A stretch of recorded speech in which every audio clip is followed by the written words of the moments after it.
Would it make sense in a Git anywhere in your repo that you'd be storing like payout information? Does that seem weird, or is that... That's the thing That's I don't understand. That's like, it's basically impossible to get access to it. You have to go through so many layers of your organization to see that. Well, What we're looking at on 4chan is a post now from the apparent hacker here who seems to have been posting some red team details, client information, and even information on payouts to the creators, that is, the people who are posting video to the Twitch service, so you can see apparently how much each of these creators has been paid. Here's what the hacker has said on social media about why they did this. They're saying the Twitch community is a disgusting, toxic cesspool, so to foster more disruption and competition in the online video gaming space, streaming space, we have completely owned them and are releasing source code from almost 6,000 internal repositories.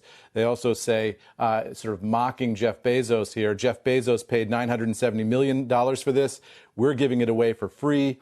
Hashtag do better Twitch. So an apparent sort of ideological / political / anti-Twitch motivation here, although you always have to be careful with what these hackers say about what they're doing and why they're actually doing it. Dude, this Twitch leak stuff, CNBC was like running with it this morning, and they were saying that like it leaked like everybody's bank information and everything else. So I don't know if that was actually been true. leaked anywhere, or... I have no idea. That's what they said, and that's what got put in my work chat. Cake has all the stuff, but he says there's no PII, so maybe we have. They just had bad information, but there's a second part that's coming out too, I guess. Yeah, I just can't believe you leaked your entire company. That's a disaster. Who even has access to this much shit? I mean, it seems like they basically imaged everything, kind of like how Epic was taken down. They just like copied everything off of every single hard drive. here we're talking about some Twitch in here. Yeah, we're talking about Git commits that probably shouldn't have happened, and how the they lost everything. Honestly, Theoretic... Or go ahead. no, just this screams to me like someone was pissed, left the company, cloned all the repos, and then just left. I don't think there's gonna be a part 2. Yeah, but how would you be able to clone all this and like not set off an internal audit? Yeah, like, this I is- feel like I if feel I tried like- to copy that much stuff. It feels like you learn all these things about like good practice or whatever. Is there any large company that actually maintains and like segments its shit appropriately and does like permissions and all that, or is all of it just like a massive cluster? I mean, everything in a repo like this, I mean, especially when you're going to have people that either need to touch different services all the time or understand how services work. I mean, it's not too uncommon. I mean, especially for as startup-y as Twitch is. I mean, a lot of this stuff looks pretty old too. A lot of it. Like, there could have been older, like, servers that were kicking around, or, like, older, like, hey, this is all code from the Justin days or something. It looks, at least, like, the stuff that I've looked at is, like, pretty old. Huh. Okay. I'm just hoping we get some info on, like, on bans. I saw some small screenshots with some, nothing really significant, but it was like a do not ban list. But I'm really hoping some juicy stuff comes out there, like with reasons, tags and stuff for why someone was banned, or, more. So info on that the I ban list. actually went and found that. Yeah. That was like a 6-year-old admin panel. It looked like designed for Twitch moderators. I don't know. There was some pretty funny stuff in there. Is it normal that like all of that would be saved to like a Git repo, and these wouldn't just like reference other files that wouldn't be part of the repo? Does that make sense what I'm asking? Like that it's older, like that they're keeping Or like, older let's stuff say, for around? instance, let's say that I was running a huge project on a site and I was like banning people, and I was recording those bannings or whatever. Like, would it be typical for those bans to be recorded in a file that gets referenced by the repo, or would the repo have that file itself? That just It contains all looked the like information? debug logs that were like captured like by accident, like just someone was doing testing or something. Like everything in that code looked like it was working off of a database, and that log file was just incidentally there. Oh, okay. I mean, there were only like 20 or 30 entries in it. It really looked like someone was testing, testing. It didn't look like production data. Yeah, because I guess the thing, I don't understand why, because it seems like, would it make sense in a Git anywhere in your repo that you'd be storing like payout information? Does that seem weird? Or That's the thing That's- I don't understand. That's like because that like should be a database. And that's usually pretty restricted. Like anything related to like payroll or financial is usually pretty Yeah.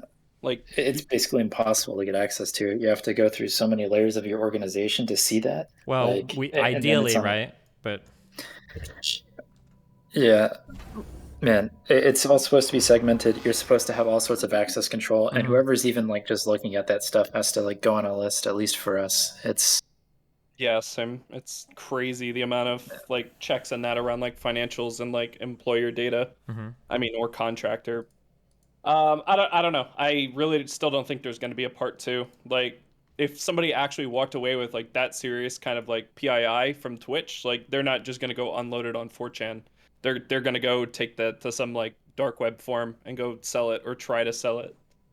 well, the scariest thing is just like if they have all the addresses. If swatting, you thought swatting was a problem now. Like now everybody has the hate Oh list. yeah, that's like the biggest concern. Like if I think like Twitch really needs to figure out what was taken.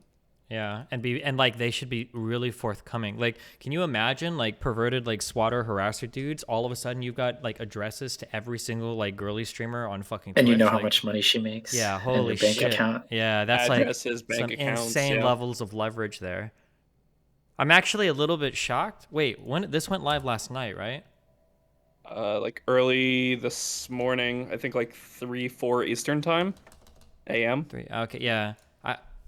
Maybe it's too soon or whatever. I guess I'm not a partner, so I don't even know if I would get an email like this. But this feels like something that the company should probably be emailing out immediately. Like, hey, we're working on this. We don't know the extent of the leak. Here's like some precautions you can take. Or if they don't think that's necessary, to be like, hey, yeah, this sucks. It got leaked. However, like this information is separate. We know that it's safe. Like, I feel like that information should be out sooner rather than later, because if it does come out that like if Twitch puts out an email in like 6 hours and they're like, oh yeah, like make sure to change your passwords, we're still figuring it out, and then like 2 or 3 days from now the radio's silent and we find out that like addresses and shit are leaked, a whole bunch of people could have been changing stuff in the meantime, but they just didn't have the opportunity to because they didn't know the extent of the damage. Yeah, so 2 things. One, GDPR is probably going to force them to release all this information. And then 2, maybe that's what all the, hey, your password is kind of weak when you're logging in is about.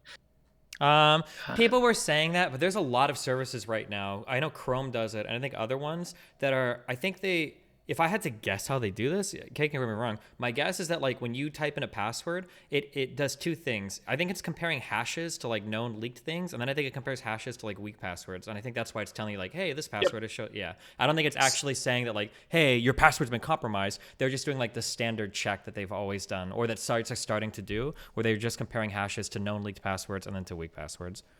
There's yeah, a lot more places are starting to use like APIs for that. Like I think that's one of the money makers for like have I been pwned? Yeah. I know at work we do this where like when a user changes their password, we check it against like you can't have like certain words in it, and then we check it against like a known list of like really like shitty passwords. So everyone's just kind of been doing that. I think like iOS 15 did that when you upgraded. Mine was screaming at me about like some like decade-old passwords. Yeah. Yeah, and then my Chrome every now and then, if I log into like an old form, like, hey, this password is on a thing or whatever, it's like, oh, okay, and then you have to change it and shit. Or it complains about like a saved router password from like 10 years ago when you just saved it as admin Dude, password. oh, routers used to be so easy to get into. Like 10 years ago, 15 years ago, if you like went onto anybody's like Wi-Fi, you just had to type in admin or like blank and it would always work. And nowadays every password comes with like a 10-digit alphanumeric randomized bullshit. You can't do it anymore. It's like, dude, didn't we do that like forever ago when driving around your neighborhood or something? yes, Yeah, when I was trying to or figure out if driving my shit, I was trying to the figure out if node. they were fucking me or if it was like if something was going on my shit. So we drove around the neighborhood looking for unsecured routers or routers with the admin password so that I could turn on ICMP requests and put them on the smoke ping. Okay, yeah, that was some good shit. So then that's what I had to take to them to prove, like, hey, my whole fucking neighborhood that all runs through the same fucking node all seems to be lagging at the same time. Let me out of this goddamn fucking contract. Fuck you guys. Yeah, what a horrible. Didn't what a they still nightmare. do nothing? Like, They didn't all do anything. did Well, was- they let me out of my contract without charging me because it's technically I had like a business agreement for like 2 years. They let me out without saying anything, but it took me like 2 fucking FCC complaints plus the smoke ping shit to do it. Yeah. Jesus. Cool story, bro. You see how I got you there? See how you got? It wasn't a cool story. Good job, Dan. Thanks. Cake, did their CI/CD get leaked? Was the pipeline in that repository? So one of the things I guess like Twitch like is what I was expecting was to to look at these leaked, code bases. And developers are lazy, especially in private repos. They just hard code everything. They put API keys, tokens, passwords, commenting out passwords as, code comments. Oh I've God. seen this. When you say, so many times. so I understand when you say this, when you say hard coding things, standard practice or good practice is probably that like you're referencing some external thing. But if you're too lazy and don't want to do that, you just put it right in the code itself. So if someone has access to it, they basically get. Yeah, either putting it in some sort of secret manager or as like an environment variable or something. I was expecting to see some of that, but I mean, most of it was pretty well handled, which is like, I think will make this a little bit easier on Twitch, because it's like, okay, you know how the infrastructure works, but it's not like you have like keys to like go open up a production database. I think that's like one thing. They did like a lot of their playbooks and stuff for like creating cloud infrastructure were leaked Lycan. Like there's definitely a lot of like, and I mean, there's like 7 or 8 different like infrastructure like ways. So, there's a lot, but I was wondering like how plug and play this release is for anyone that wants to fuck with it. Oh, finally, I can also talk a little bit of shit on Devin. Sorry. Devin, I'm glad that these things have been leaked too publicly now. Did you see the do not ban shit? Yes, we were talking about earlier. Yeah, so Devin always maintained, it's like, oh no, these are totally distinct divisions that work totally separately. Like moderation and partnerships are totally different. Bullshit. If you have a really good partner manager, they know the people that work in moderation and they will get like first dibs on shit coming through the pipeline. And I see now in some of this do not ban leak shit, like Rice Gum, do not suspend, escalate violations to R Kennedy at Twitch. That's my guess is that this is either like a special person in moderation or like some sort of account manager that is like working especially with these people. So you can see that there are people that are like absent the moderation and things are escalated instead to either different people within that department or over to account managers or partnerships. Yeah. But yeah, sorry, I just felt vindicated a little. But go ahead. Oh, I mean, there's a lot of interesting hard-coded stuff like that. I think I saw a Twitter screenshot going around of like their chat service. Like certain bots have the ability to just connect to the quote fire hose, which is just any, chat message from anywhere. Not just like how you have to like normally log into a chat and like say like I want this, like just giving like certain bot, non-Twitch bots, like total access to like any message sent on Twitch at any time. At least that's my understanding of the fire hose. Do you see Sarbandia reason CEO staff do not ban for literally any reason? For who? The username was Sarbandia. If I had to guess for stuff like that, my guess is going to be that these were either like test accounts or there was some special. It's not just like, oh, this is my best friend and let him be racing crazy shit. There probably was some special condition about it. That'd be my guess. Destiny, this does not support what you're saying. Red carpet accounts are not necessarily staff connecting informally between departments. It doesn't connect it 100% on its own, but I know it is the case personally. And then this is just like another thing that points in that direction. You don't have to believe me. You don't want to. I don't give a fuck. But I know for a fact that sometimes this is why streamers know that they're going to get banned before it happens, and why it's very rare that a big partner will get like an instant ban, and usually they have a little bit of heads up notice, is because moderation and partnerships will work together. There is a different process for bans for partnered streamers, and then depending on how high up or important your account manager is, and depending on the relationships that they have, they absolutely can have some sway in terms of saving you from a ban or getting something like to be like a little bit more chill. Absolutely. Not that that's always a bad thing too, right? Like there could be circumstances where this is like, oh yeah, this is probably okay,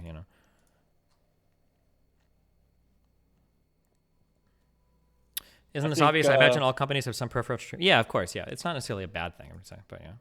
I got his point that some AMs could in theory help your case, but it's not to those extent. T1 being on that list was because of spam reports he received, because the OG law community hate him for running it mid. Rice was on because still reporting him for in 2016, even though he had already Destiny for everything. Oh, that could be true.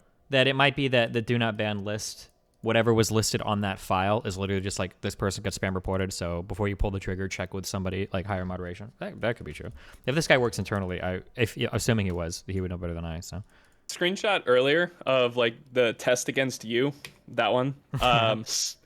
I like to think like that looks like testing, like API mocks, but that makes me think that whenever you get banned, it probably breaks like some code testing somewhere inside of Twitch.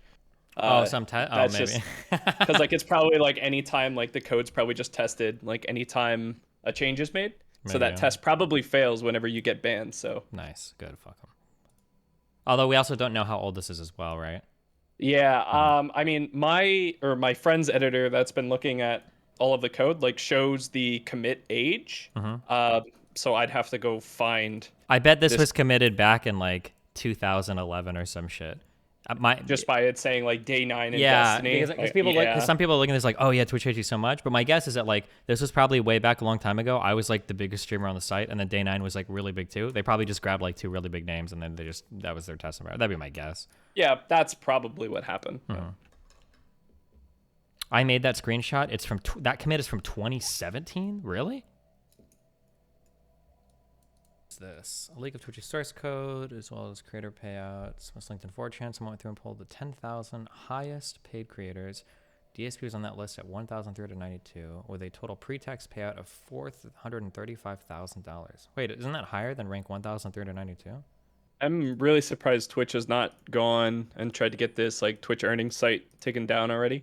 I'm surprised somebody like was brave enough to do that. Twitch is very, very, very legal friendly, like in terms of getting lawyers. Yeah, involved. But realistically, they're just going to send a cease and desist. Cease and desist. Right? Yeah, sure.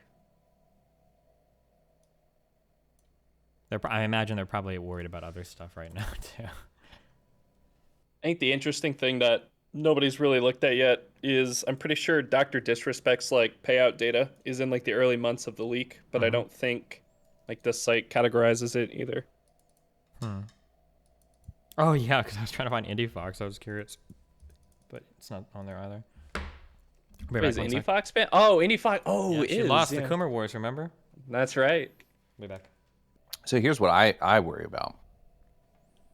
Well, I don't really worry about it, but what if a bunch of streamers are able to sue for this, like for whatever, I don't know, breach of trust or whatnot, but they get to sue, break their contracts, and then YouTube and Facebook come in and scoop up like the top fucking 50.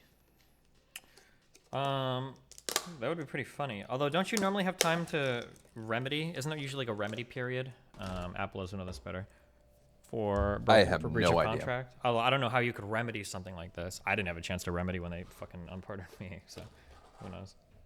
There's probably a mediation clause, but yeah, I think you waive rights. I'd have to go back and reread. I don't know what the news, but I think you waive rights to third-party mediation, don't you? In this contract? There might be circumstances that like warrant it, though. I don't think it's something that you can technically mediate 100%. Like if there was such a flagrant, what's the word? Hold on, I looked it up earlier. Yeah, streamers are also dumb as fuck, but their agencies might push to sue, so who knows? I think fuck, I can't speak for most talent contracts. Don't you normally waive the right to third-party mediation?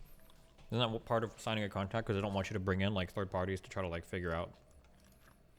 You do, but there's like a stipulation to it usually. Like any contract I've ever signed when working for a company, there's a mediation clause where like you waive, for certain things, but every company makes their employees sign that, right? And you still have companies that sue for sexual harassment, racism, whatever. It's like things of a certain nature can't be covered by that clause. Yeah, but I agree, Apple would know better.